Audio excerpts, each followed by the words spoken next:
Hello, everyone. Hello, and welcome to tonight's event, Robin Cook in Conversation with Hank Phillippi Ryan. I'm Sharon Kelleher, and I'm the director of the Flint Memorial Library in North Reading. This event is a collaboration of several Massachusetts libraries. If you want to reach out to the authors, you can use the chat feature on the side or ask the question feature, which is at the bottom of the screen, and we'll be monitoring that throughout the discussion. And keep an eye on the chat at the end of the discussion when Chantil, one of our librarians, will be posting a link to Haley Booksellers in case you would like to buy lots and lots of the author's books. Okay. Now I'd like to start with introductions. Hank Phillippi Ryan is the USA Today best-selling author of 12 novels of suspense. She has also won multiple prestigious awards for her crime fiction, including 5 Agathas, 4 Anthonys, and the coveted Mary Higgins Clark Award. She's also the on-air investigative reporter for Boston's WHDH-TV and has won 37 Emmys, 14 Edward R. Murrow Awards, and dozens of other honors for her groundbreaking journalism. Her newest book is The First to Lie, a chilling psychological standalone. It garnered a starred review from Publishers Weekly and is nominated for the iconic Mary Higgins Clark Award. Now, Dr. Robin Cook is the author of 37 worldwide bestsellers, which have sold hundreds of millions of copies. You heard me correctly, hundreds of millions of copies. Most of Dr. Cook's books explore various medical, ethical, and public policy issues and have included topics ranging from the supply of organs for transplantation, we all remember Coma, to medical nanotechnology, Nano, and the spread of disease, Outbreak, Contagion, Pandemic. Dr. Cook's most recent book is Genesis, which deals with ancestral DNA to aid forensics. There have also been almost a dozen movies and miniseries made from Dr. Cook's work. Recognition of his work includes the 2002 Author of Vision Award. In 2012, he received the James McConaughy Award, and in 2014, the Literary Legend Award. Also in 2014, he was the recipient of the first annual Robert B. Parker's Mystery Writers Award. In 2004, he was appointed to the Board of Trustees of the Woodrow Wilson Center in Washington, D.C. by President George W. Bush.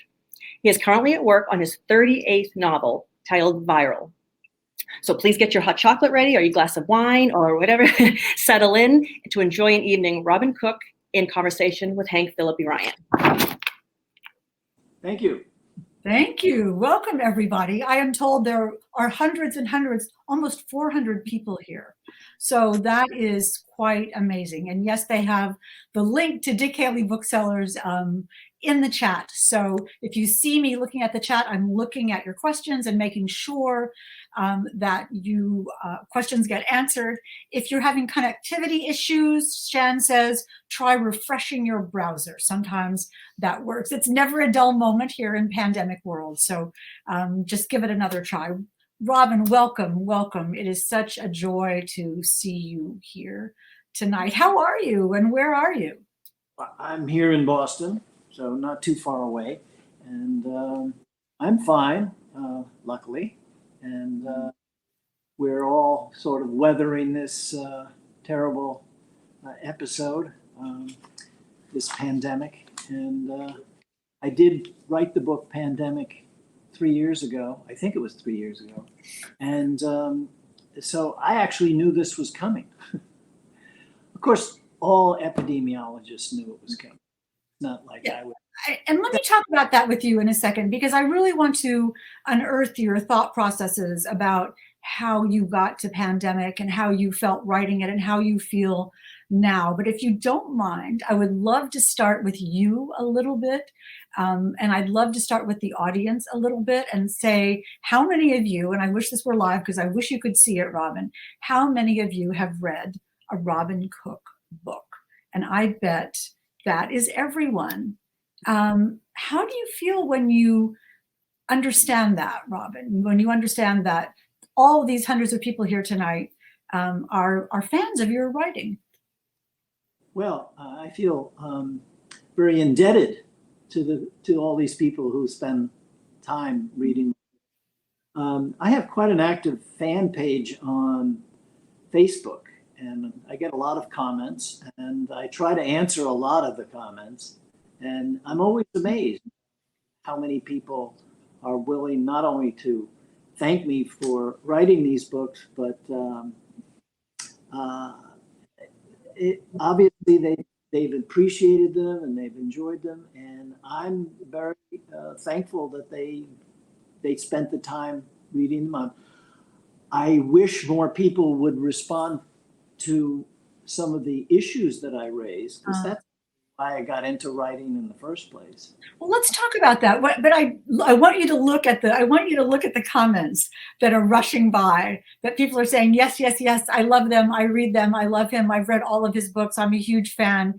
It must be really fun to see. Did you always want to be an author? Did you always want to be a writer? No. In fact, I took all the wrong courses in college. But I think a lot of people feel that way. I wish that I had taken more literature or writing or even history or something like that, to courses that might have made me a better person.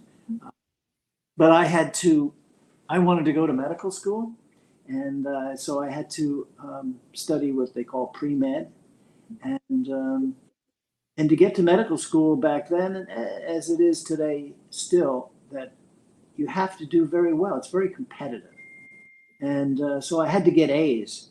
So I couldn't take those hard courses like English. Okay, well, I took all English, and much to my parents' chagrin, they said, "What are you going to do with that, honey?"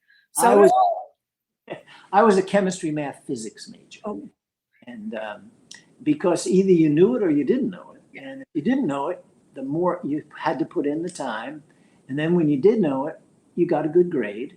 And when you get a good grade, the chances of getting into medical school would go up. And I was afraid to take courses like English or literature or anything like that, because it's so subjective. Even if you spent all weekend writing a paper, you had no idea whether you were going to get an A or an F. Well, that's just like now, isn't it? Just like writing, you never know how your books are going to be received. Being in medical school, though, does teach you analytical thinking, which is sort of the story of what happened to the person who comes to you and offers you symptoms. And you have to figure out what's happened to them. I mean, I love the idea of how your brain works and how it evolved into being a storyteller. Well, I thought I had something to say. That's how I got into writing. While I was in medical school, I realized that medicine was, unfortunately, I felt, going in the wrong direction. It was leaving its kind of altruistic background that was really developed in the late 19th century, and was becoming much more business oriented. And I could see that even way back when I was in medical school. And that was what stimulated me. I said, someday I'm going to write a book, because what made me want to go into medicine was reading a lot of novels and about medicine, and seeing movies about medicine. And I realized that wasn't the right picture. And so I said, someday I'm going to write it the way it really is, so that people, if they want to become doctors, they'll know a little bit more what it's like. That's so fascinating. I'm a reporter, and when I watch reporter movies, I always say to my husband, "Oh, come on, that is not what it's like at all." And he's a lawyer, and he watches lawyer movies, and he says, "Oh, come on, that's, usually it's not what it's like at all." And for doctors, we had Ben Casey and Dr. Kildare, and those are the ones. Yeah, Ben Casey. I watched that in college. It was a Thursday night, and a little group of us pre-med students would gather around the TV and watch Ben Casey. And that's the kind of medicine I wanted to be involved with. But unfortunately, when I got to medical school, after all this competition, I thought, oh, now I'm finally here, and now I can just concentrating on becoming as good a doctor as I can. But you realize that the competition doesn't stop. And competition, that kind of competition, is actually detrimental, because medicine is a team sport, or it should be. You can't know everything. There's a lot of specialists. you try to steer the patient in proper directions, et cetera. But it's a team sport. And yet the way we train doctors is these individual competitive, and they don't get along with each other very well because they're always competing against each other. And so that's why I became a writer. My first book was an attempt to get people to understand that the way we're training doctors is very detrimental to the kind of altruistic spirit that you're supposed to have. And, do you think that the doctors who were so competitive did have that same spirit that you felt, or were they doing it for another reason?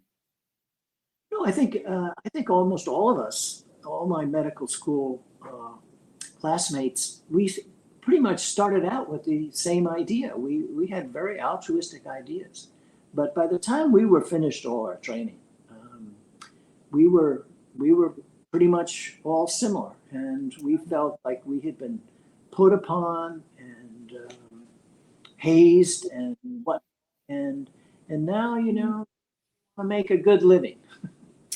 But That's so sad. That was what stimulated me to write my first book. And unfortunately, since I wrote a first book, and when I wrote that book, I had never read a bestseller. Not one. Well, but the first book wasn't Coma, right? The first book was before Coma. That's right. And so what did you learn from, that first book was not a #1 New York Times bestseller. No. Have you hoped it would be? In fact, it's considered a rare book today. Oh, that's sad. So few printed and purchased, but it really did, because I still thought the idea was a good idea, and that I thought people wanted to find out, that they would be interested to find out that medicine is not what they thought it was, and there's it could be done a lot better. And so what did I do? I said, well, gosh, here I had a good idea. I wrote this book and nobody read it. And so obviously my idea didn't get discussed particularly. So why was it? Why wasn't it? I thought it was, was an interesting concept, how a person within the course of 1 year, first year of graduate training, when you really become a doctor, how you can, the person's personality can change so dramatically within just a year. Well, Kathleen is asking, now you've got people interested. Kathleen is asking, what is the name of that book? It's called The Year of the Intern. The Year of the Intern. I don't recommend it because it's not that fun to read. Oh. It's interesting in the sense that if you compare it now with the kind of books I write now, but it's not that fun to read, and maybe it's even a little bit disconcerting. You see this person becoming an individual that you don't like that much. You like him in the beginning, and you don't like him that much at the end. And so that's did you teach yourself then? You were talking about never having read a bestseller. And then after you wrote a book that wasn't a bestseller, did you try to deconstruct what made that not work and how you could make the next one work? Yeah, well, as I said, I was a chemistry, math, physics major. So I said to myself, well, I'm going to have to approach this scientifically. And is there an explanation of why one book sells and another book doesn't? And so luckily, I had a few friends. One of the benefits of being in the Harvard community is that at night, I'd play basketball at the business school. So I met a lot of the guys in the business school, and I talked to them about this. And I got a sense of how they taught at the business school. And the business school, just like the Kennedy School and the law school, all teach sort of similar by case method. Uh-huh. So I said, well, I guess maybe I should research this as scientifically as I can, and try to figure out what it is that people like because if I have a book that says something interesting, perhaps socially important, I want to make sure that it's packaged in a form that people are going to enjoy. So asking for a friend here, what are those secrets? Well, actually, what I did at that point is that I took two books, where there was an unknown author who suddenly was catapulted. That the book did extremely well, and movie was made, and the movie did well, and whatnot. And I used that, and I said to myself, I'm going to have to do something similar. And I'm going to have to write this kind of a book that's really fun to read. And so how do you write a book that's fun to read, since I had never read a bestseller? So I read a whole bunch of bestsellers, including these two particularly. And I tried to see why they were so much fun to read, and they were. I realized, I remember I read both of these books like in a single night. What were they? Both of them. But each one I read in a single night because it was so much fun. I wanted to, Well, what were they? What were they? Oh, well, it's going to sound a little strange. Well, one wouldn't be strange. Jaws. Yeah, perfect example of a thriller. Yeah. Pacing, character development, stakes, no digressions, no tangential stuff, people you care about, a threat Right. to everyone. And it dealt with something that we all know about. I mean, Yeah. we all go in the ocean, right? And so we know about that kind of circumstance, and you're always a little bit wondering, what is under this water? Yes. Do I really want to go in here? And so I read this book really quickly. Then I went back and kind of dissected it, and I figured out that there's sort of little ways of making things more interesting and more fun, and to keep people's interest.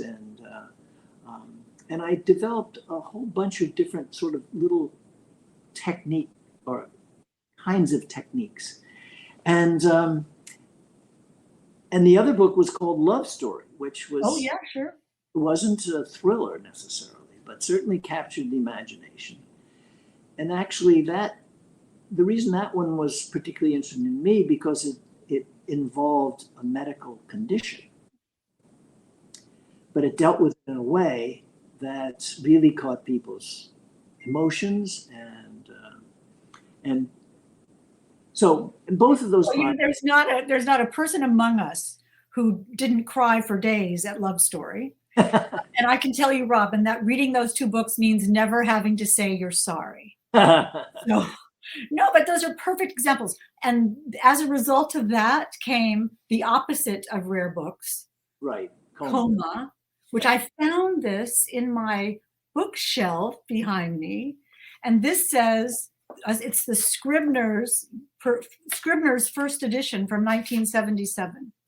Right. So this is, and you can see how much this has been read. And talk about the world being in a cycle. I read an article in the New York Times back then that called Coma the quintessential thriller, said that Coma was the book that authors should read to know how to write a thriller with a ticking clock, with high stakes, with the character who you cared about, with a problem that needed to be solved, that was just a page turner, and that was something that we all could relate to. So it looks like, how many billions of people have read Coma? And people still talk to you about this, I bet. Absolutely, yeah. And there was another thing that you didn't say about that Coma, is because it also, like Love Story, you said you cried for a long time, or with Jaws, that I'm not going in the ocean anymore. It's something that affected. Well, Coma had the same power, and what the issue were, there was two major issues in there. One issue is that I was, as I was going through my medical training, I was just amazed at how there was a range of hospitals. There was great hospitals, and luckily I was at great hospitals. But almost within a stone's throw, there are other hospitals that are not so great. In fact, some of them are really, really poor. And it's interesting, when we were being trained as residents, we looked down our noses at we called them the LMD, the local medical doctor, who didn't really know anything and, whatever, didn't keep up. And he practiced, or she practiced, at this local hospital that was atrocious. So I felt this is something that the public should know about. And in fact, back then, before I wrote Coma, people used to say things like, I feel so tired, I think I should check myself into a hospital. Well, Coma obliterated that idea. Yeah. Well, there's not a person that goes to a hospital, not a person who doesn't think about Coma when they go into a hospital. I mean, you have completely, for better or for worse, changed our attitude and being under anesthesia. Forget about it. These are the moments we wish you hadn't written this book, but every other moment we're thrilled that you did. Did you like the movie? Yes, I did. Although Michael Crichton didn't use the screenplay that I wrote. He wanted to write, he used some of my screenplay, but he wanted to write his own screenplay. Well, I was happy with that because he had gone to medical school, even though he didn't do any graduate training. What I was worried about is that I was worried about the movie would become a horror movie. And it's not a horror movie. It's a horror movie about the lust for money, isn't it? Well, but it's not a horror movie in the sense that there's really a rationale. It's not just to go boo and scare. No, that's what I mean. That it's the horror of the issue involved. As I say it, I didn't want it to be a horror movie. I wanted it to be horrific. Yes. And I was confident that Michael Crichton wouldn't change into a horror movie. And so. I was happy with it. I thought that he gave away the secret too quickly in the movie. That the mystery element could have been carried on a little bit more. How is this happening? How can it be? I mean, here's a bunch of doctors around. There's a patient, and everything is fine, and then they never wake up. How can that be? That's an interesting mystery. And but anyway. But the undercurrent of Coma also was one of the themes that resonates through all your books, which is the sort of the balance of money and medicine, and the relationship of money with doctors and patients, and trust and ethics and morals. And all of your books are about that. Well, but it's interesting you bring up Coma, because it was particularly interesting because it was first of its kind. It changed attitudes about medicine in a lot of ways. Because, as I said, everyone had a specific image of the hospital. It was a place of safety.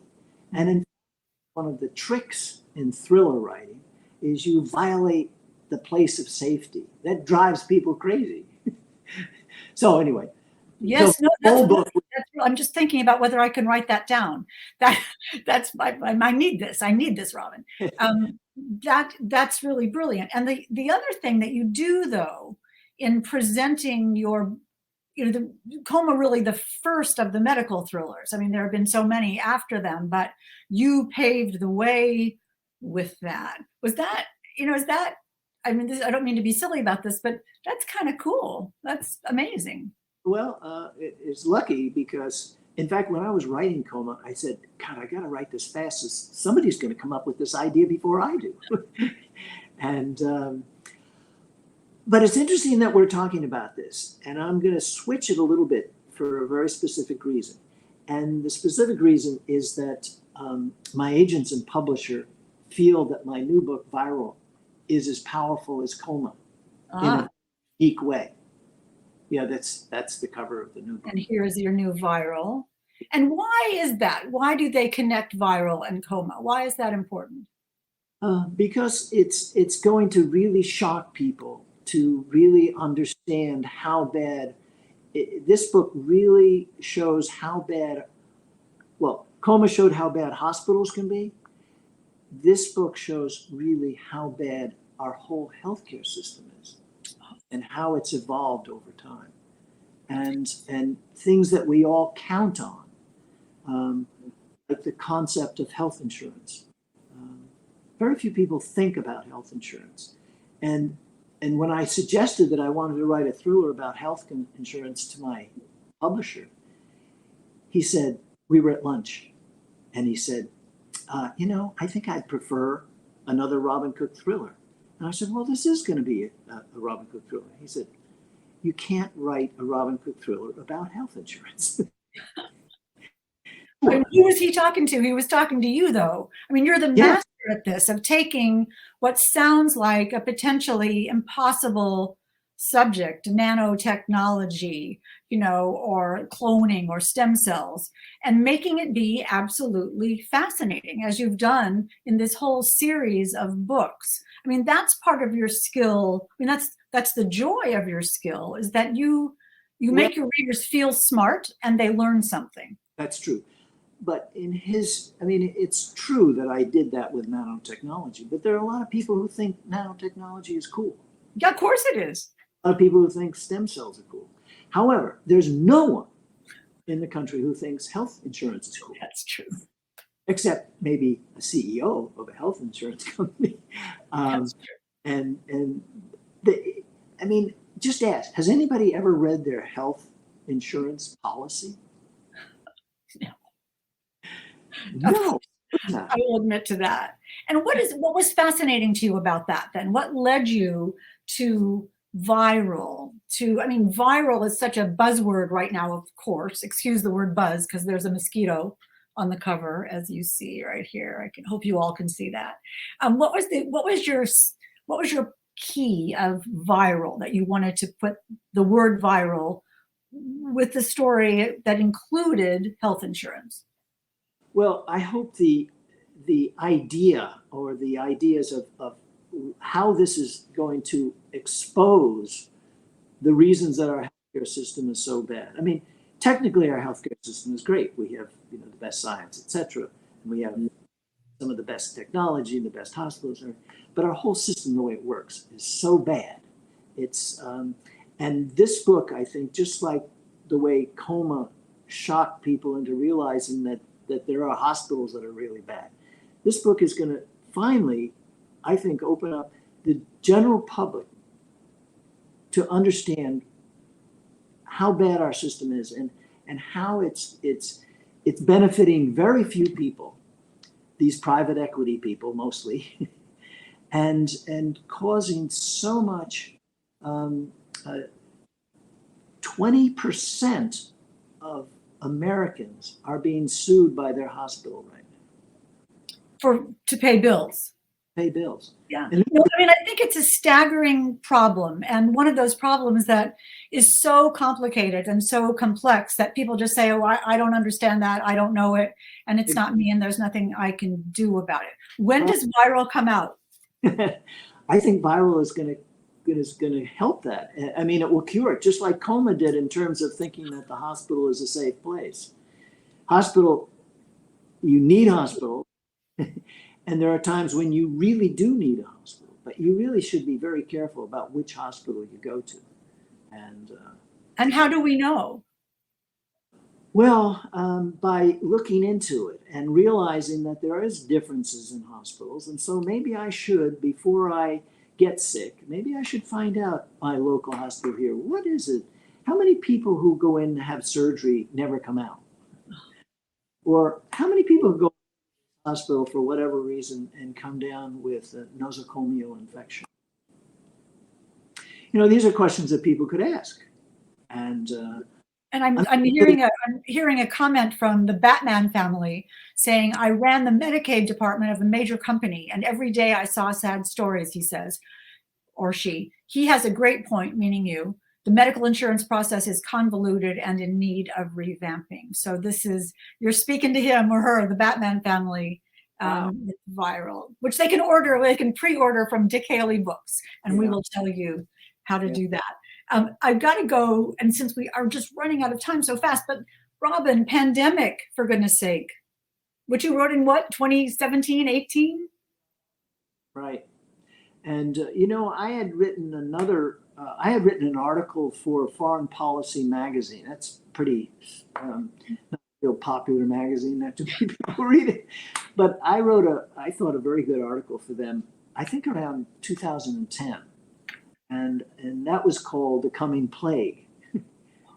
And I wrote this article about the fact this was going to happen. And someone should write a new thriller and call it The Plague, and to get people really to understand what it's going to be like. And why I said that novel needed to be done, even though I'd written something like that, an Outbreak, I dealt with it somewhat, but not really in terms of how it would affect the whole country or the whole world, actually. But the point of that article was that I felt that the industrialized world should invest in vaccine development so that we have the infrastructure for vaccine development. So it will exist when this plague happens. And but didn't have the effect that I was hoping it would have. But anyway. So when you see what's happening now, and when people can see that you wrote pandemic, which is a little different, but it's completely the same idea. Right. What are you thinking? I told you so? Does it make you sad? Are medical disasters like this inevitable? If they had set up the vaccine system that you were talking about a long time ago, that this would not have happened? I mean, how are you as a person dealing with this? Well, we could have done a lot better with this pandemic. Everyone knows that, especially this country in relation to, particularly China. Not that we can order our people around, but we had an who first called it a hoax and so we did, and also the administration had disbanded a group that existed for dealing with the pandemic. There actually was a committee or something, and so we could have done a lot better than we have. And I guess in your heart, though, how could you not say, I told you, I warned you? You understand this so beautifully, and you explained it so beautifully. What do you think about that? Well, I wish that I had done a job. You wish that you'd what? Had done a better job. Oh no, come on. This is not your fault. Okay, I will now absolve you from the fault of this. But I was so sure this was going to happen that back in 1997, I prepared for this myself. Oh. I overstocked N95 masks. I still have several hundred. That's somebody who believes. You had a belief that this was going to happen. Yeah. You should see my basement. I have tomato sauce. I don't know why I went out and bought tomato sauce. My husband is saying, we're never going to use all this tomato sauce, but it was terrifying. We were all terrified when the pandemic happened. It's sort of heartbreaking to think of you buying masks back then, preparing for this, semi-apocalyptic thing. I really did think it was going to happen. And in fact, I had prepared, I have a little house up in New Hampshire in the mountains. And I prepared that house that I could live there for 3 months. Sort of like Isaac Newton fled London back in the plague, the real plague. And I was prepared to flee up there and wait it out. I actually thought it was going to happen in 1997. And that's when I did all this. Sure. What was the virus in 1997? It was the 2 strains of influenza. I thought this was going to be another influenza like 1918, because influenza particularly in China, they grow pigs and waterfowl together.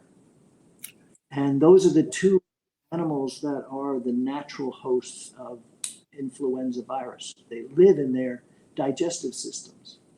And then if you there was two different strains of influenza in 1997. One was the swine flu, obviously, and there was the bird flu. That was from the waterfowl. Now, the waterfowl one was almost somewhere around 80% fatal. 80%. I mean, there 10 people got it, 8 died. The swine flu was very transmissible, but not as lethal. And I knew when I found out that these two strains existed in the same area, the same province of China, I thought, well, this is going to be it. We're going to have a new influenza species that's going to combine the transmissibility of the swine flu and the lethality of the bird flu. And we would have been 1918 all over again, irrespective of what kind of antivirals we had. We had a few in 1997. That's why I was prepared to live. I mean, I love the way you look at the world. I love the way you look at, your life is you as a person, and you as a doctor, and you as an author, as a writer, as a person with this brilliant imagination, and how do each of those elements go into your thought processes every day? Do you look at the world differently because you're a writer? Do you look at doctors differently because you're a writer? Do you look at, writers differently because you're a doctor? And, all those puzzle pieces you have. Well, that's an interesting question. I still think of myself more as a doctor than I do as a writer. And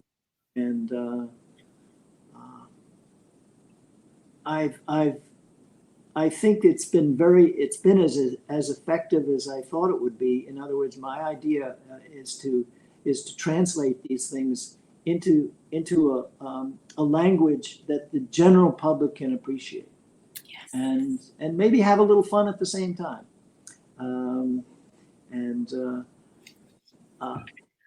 But it's interesting you bring up about pandemic, because I do feel a little bit guilty that I didn't do it enough. I didn't present it as scary enough and whatnot.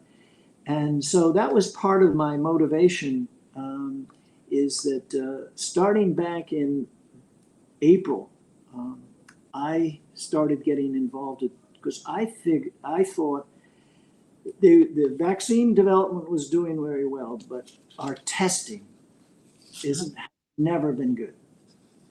And in fact, the fact that our testing involves very sophisticated DNA testing, the PCR, you have to have a very big machine. You have to have somebody who really knows how to work this thing, and how you can run a number of samples, but not that many at the same time. It's very time consuming. And it was a testing I felt that needed to be changed. And so starting around April, I started trying to figure out how testing could be done differently. Right now, myself and 3 other people started working on this. And we are now waiting breathlessly for the FDA to approve our new testing. Wow, that is exciting. That's kind of breaking news here at the Flint Library Book Talk. Well, call me as a reporter. I want to hear about this. And we have. What's it called? We call it a viral stat DX. Viral stat, meaning STAT, which is a medical term for immediate. And that's what the machine is called. And let me give you some ahead news. Is our test takes 30 seconds. No. It's more sensitive than the PCR. Wow. That is very exciting. That is life-changing. I mean, that's what we say this all the time, life-changing, but that is absolutely life-changing I can't wait to hear about this. Congratulations on this, and Well, eager for this approval. We're sending good vibes and hope that works. yeah, I can't let you go without, and you brought up DNA, without talking about your new book, Genesis, which is so much fun to read. And it is a Jack and Laurie mystery, yeah. which people are clamoring for now. Well, I'm glad that you said it was fun to read, because that book really doesn't have any real social message or anything. It's really just that was a fun book. I enjoyed writing it, and I thought, well, it's so interesting how this works, because I really didn't know how it worked. And so when I started looking into it, and I'd heard that they had gotten the Golden State Killer. And so I looked into it, and I was just interested. And I said, this would be a fun story, and it would go well with Jack and Laurie, because Jack and Laurie are medical examiners, and they exist to solve these problems, their daily life. So I thought, well, I'll do that. This is not some big issue. It's not trying to call pharmaceutical companies out from the fact that they spend more money on advertising on television than they do at doing research and raising the prices of drugs every year 10%, irrespective of what the costs are and all that sort of stuff. But so anyway, it was just a fun book. Yeah, but you know what, Robin, let me disagree with you a tiny bit. I agree with you that it's a fun book. There's no question about it. But, doing DNA testing to trace ancestry is one of those things where, yay, science, but sort of it has a real effect on our lives. There's a privacy element of it that's important. There's the discovery of that we could do this, that we can find out who somebody has to be or has to be related to. But on the other hand, you can find out who somebody has to be or has to be related to. Mm-hmm. That's a tectonic shift in our scientific knowledge and in our public knowledge.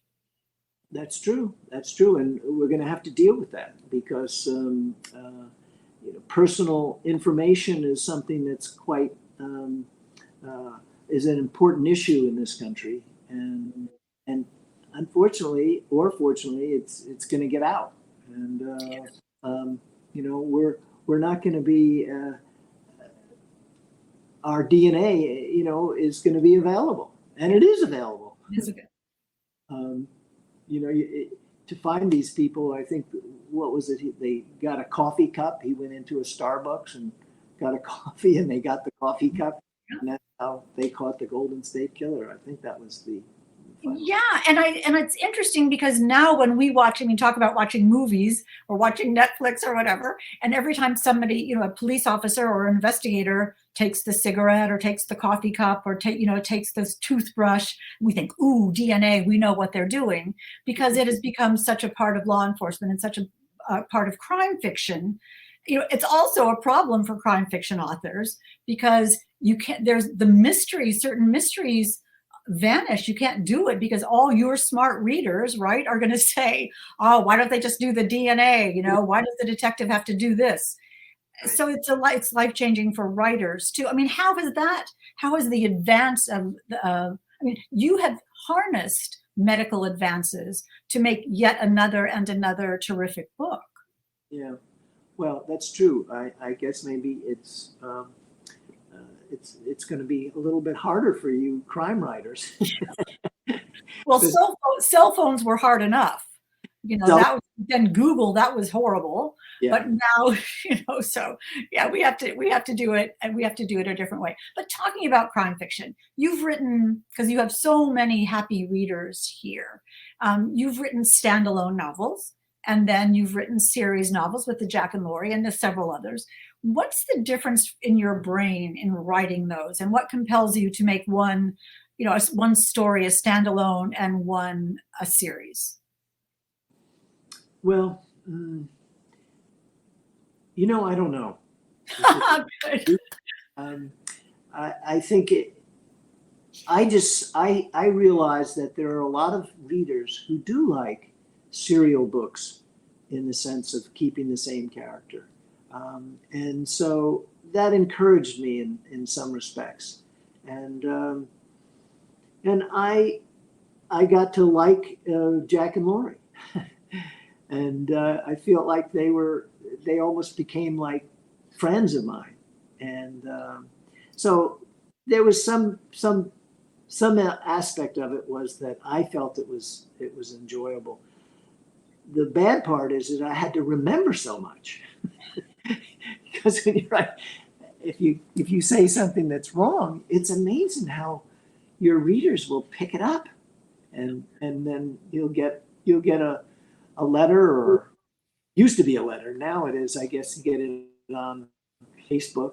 You know, you made a mistake. Yeah, you had said such and such, and that's her eyes were blue in the last book, and now they're green. How did that happen? I know there are lots of authors. I am not one of them. I always think when I grow up as an author, I'm going to make a Bible of my series characters, so I'll know who had a dog and who had a sister, and who grew up in Dayton. And then I never do it, and then I have to go back and look, those kinds of things. But that's a huge compliment, Robin, when people email you or Facebook you and say they love your book so much and care about Jack and Laurie, for instance. So I mean, you should look at the comments about Jack and Laurie. Everybody's saying, I can't wait for my next Jack and Laurie book. I can't wait. Where did they come from, those two characters? Gosh. I realized that that medical examiners were important because they're the people that finally really figure out what happened to the individual. Yeah. And which made me realize that my medical education was not very good in that arena. We only had one lecture in forensic pathology in medical school, and it was on a Saturday morning at 8:00. Huh. So I went.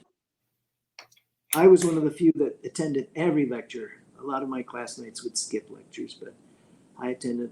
But I still didn't learn enough, so I felt that I had to learn something about it. And so I went back and took my own course. I actually took a week course in forensic pathology in the medical examiner's office in Miami, and really I did everything, and it made me glad that I didn't become a medical examiner personally. It's a hard job. Yeah. And I liked eye surgery because it's very, no blood, no bad smells. But I got very interested in it. And so I guess the first book with Laurie in it was Blind Sight. And then the first book with Jack was Contagion, actually. That was about influenza. Sure. And then I just enjoyed the fact that they sort of got together. They were for a while, and then they weren't. And it was fun. I was entertained myself, I guess. That's great. I mean, people say write the kind of book you love to read. Yeah. And I guess, when with Jack and Laurie emerging, there must have been something in your writer brain that loved those characters and allowed them to flourish. Well, at first I didn't think that they would like each other that much. and then I thought it was very clever of my idea to make Laurie, who was there earlier, become the chief. And Jack is kind of, he's always doing something he shouldn't be doing. And now I just thought this was a really fun sort of circumstance. But one thing I'd like to say about, I know my readers have enjoyed Jack and Laurie, and I guess it's some reflective of the fact that I enjoy Jack and Laurie. Yeah. So, and one point I wanted to make is that one of the fun things about being a writer and being a doctor at the same time, and if I know that my characters are liked, I can use them in a kind of a subliminal way. And I don't know how many people will remember this, but there's been several times in which Jack has a huge argument about vaccines with his mother-in-law. And he's always right.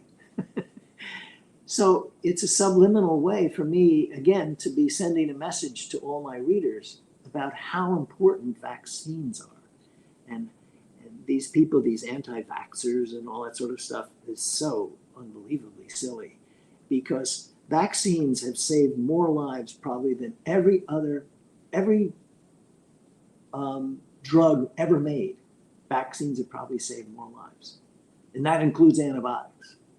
Well, my husband just got his first vaccine, the COVID vaccine, yesterday. So we're all very happy about that. And I can't wait. But why do you think that hearing this in fiction is more palatable for people than hearing someone on TV say, do this? Because they feel, I think readers become, the characters, the recurrent characters become real, and they like them and they respect their attitudes. And so this is sort of a subliminal way of dealing with getting people to understand an issue. And they like Jack, or they like Laurie, and so they sort of want to be like them too. And I think that's a very effective way, because usually people who have some sort of negative feeling about, like, vaccines or something like that, they have friends who might be, or they know someone whose child is autistic because they had this vaccine, this kind of stuff. They say. And so this is a much, much more effective way of changing people's attitudes, I think. And so Jack and Laurie are their friends, smart friends who they respect. And Jack via you is saying that this is a good thing. yes. This is, in Genesis, which I want, this is your newest available book. So I want people who are here tonight to realize that this is available now, and it is a Jack and Laurie. R.J. Jeffries, who has been making wonderful comments throughout, you should look, is saying, for me, his books made it more relatable and not dryly clinical. And I think that is part of what you have mastered so beautifully in the Jack and Laurie book. You take in Genesis, especially because it's new, you take an idea, a concept, and make us feel that we understand it. Now, did I hear that there's going to be a Jack and Laurie TV series? Yes, yeah. We were actually going to last summer start filming, but because of the COVID, we put it off. And but we're adjusting it to some degree because of the COVID. Well, tell us details. Tell us. Well, it's trying to be very accurate and to the Jack and Laurie that I've created over the years, and I think it will make really fun television, and you'll learn stuff about social issues, diseases, etc. And as we said earlier, that it's the medical examiner who is the one that finally figures it all out and hopefully comes up with a solution to, to keep people from going into the medical examiner's office too soon. Exactly. Mina, the darling Mina, the librarian, is saying, I need a mind blown emoji at the idea of having this series be on TV. Can you tell us who's playing Jack and Laurie? We have not cast it yet. We've just been working on the script and, the scripts and whatnot. And so we actually hadn't gotten to the point of casting. So you'll come back and tell us, though, right? Because we can't wait to see that's going to. Do you know what it's going to be called? I know reporter me can't stop this now. Do you know what it'll be called? It's strangely enough, we've always been just calling it Jack and Laurie. I don't know whether that'll be the title or not. I don't think it's such a great title. but I kind of like New York ME. Oh, I like it. Who can we write to say that we demand New York ME? Who's carrying it? Do you know yet? No, we have it all. We're developing through my production company, and we have it all. That's so exciting. People are cheering. And Shan is saying, remember to go to Haley Booksellers to get Genesis, and you can pre-order Viral. And now you're being asked, I'm looking at the questions, and I hate to ask you this question because it's the question that's the hardest for authors, which is, what are you reading now? Oh, gosh. Well, I'm reading, let's see, what's the name of it? Yeah, that's why it's a hard question, right? That's yeah, my mind always goes blank. It's The World Beneath the Sands or something like that. It's about the Egyptology. I know that sounds really strange. No, but my third book was called Sphinx. It's one of my favorite books.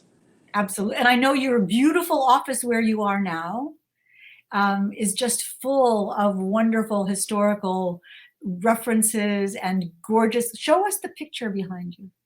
Oh, right. Well, here, it doesn't come out right because, let me turn off this picture. We're getting the secret tour of Robin's office, you know. No, let me turn this one on. Let's see if that's better. It was fine before. I mean, it's really, you can see that it's ships on a green ocean, those gorgeous sort of galley looking ships. What era? Oh my golly, Robin. This is this is I'll go over here. This is from 387 BC. It's a Greek vase, and I have two of them, and so it's anyway. Put yourself back on camera. Yeah. Oh, and Glennie is saying The World Beneath the Sands. Thank you, Glennie. The World Beneath the Sands, the Golden Age of Egyptology. Yes, that's fantastic. Thank you, Glennie. We love you for that. We are out of time, Robin. Thank you for your fabulous books and your fabulous office and your fabulous tour of your office, never before seen. We got breaking news on so many levels. We're so thrilled with Genesis, which Dick Haley has many of for you fabulous readers, and we will look for Viral coming up this year, summer? Yeah, August. In August. But I might get moved up because I'm just looking into financing, making this as a movie right away. So I'd like to get that under production before the book actually comes out. That is fantastic news. And all of your readers and all of your fans and all of us here tonight cannot wait to see that, cannot wait to read Viral. And we're so grateful for your truly life-changing books. Thank you so much from all of us. I do want to say one more time, Dick Haley Books, there's a link in the chat. This video will be archived in the Flint Library, so you can come back and watch it again and look at that beautiful artwork in Robin's office. Robin, thank you. You were completely fabulous. Well, it's been a pleasure. Good. My pleasure completely. Stay safe, Robin. Stay safe, you all. And we will see you next time. All right. Thank you. Good night. Good night.